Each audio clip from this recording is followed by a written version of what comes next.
Baseball. Peanuts. Cracker Jack. Knishes? This is Dan Saratsky reporting from Keyspan Park in Coney Island, Brooklyn, where the Mets-affiliated minor league team, the Brooklyn Cyclones, are celebrating Jewish Heritage Night. Since the Dodgers played their first game here in 1883, Brooklyn and baseball have been synonymous in the minds of baseball fans locally, nationally, and abroad. But once the team took off for Los Angeles in 1958, Brooklyn was left without a team to call its own. That void was filled over 4 decades later in 2001 when the New York Mets launched the Cyclones, a minor league affiliate here in Coney Island, aptly named for the historic Coney Island landmark, the Cyclone roller coaster. For some fans, like Brooklyn historian Ron Schweiger, it's been something of a homecoming. 44 years without Brooklyn baseball. On opening night, I wore my Brooklyn Dodgers shirt, my Brooklyn Dodger hat, and I swear within 2 minutes of walking into the ballpark, I had to stop counting how many people were wearing Brooklyn Dodger shirts and hats.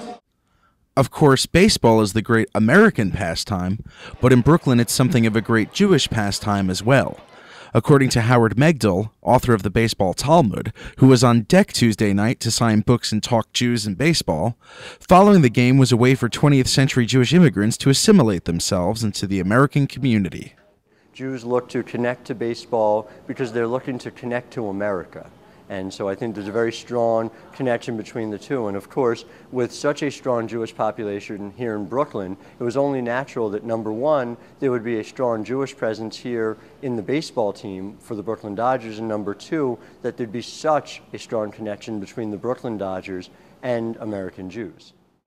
This special connection is now being reaffirmed with Jewish Heritage Night at Keyspan Park. We've been doing Jewish Heritage Night for a few years now. It was just at one point we decided to salute some of the ethnic, the diverse Brooklyn, group community, and this was one of the Heritage Nights that we did, and it's been one of the ones that has been around since the first, since the first group of them. As a member of the tribe, well, sure. I mean, it's obviously it's the one I relate to the most, and it's usually a fun night for everybody as well.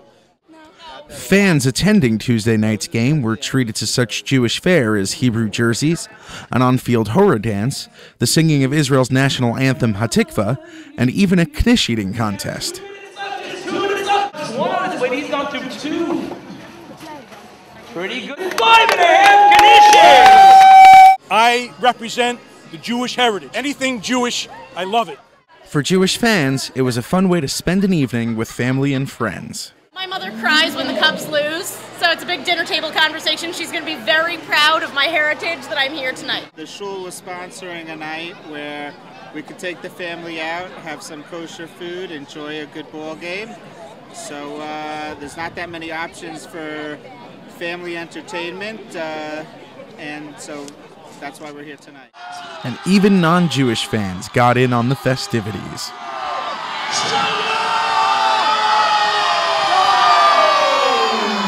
Tonight is a special night in the ballpark. You know what night it is? Jewish Heritage Night.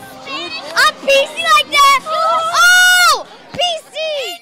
Of course, with an impromptu mincha minion at Sunday games and even a kosher hot dog stand, it doesn't have to be Jewish Heritage Night for Jews to enjoy a game in Keyspan Park. My wife and I have season tickets for the Brooklyn Cyclones. They don't quite replace the Brooklyn Dodgers, but it's great to have baseball back in Brooklyn again. From Brooklyn, New York, this has been Dan Saratsky with Adam Sokloff for JTA.org.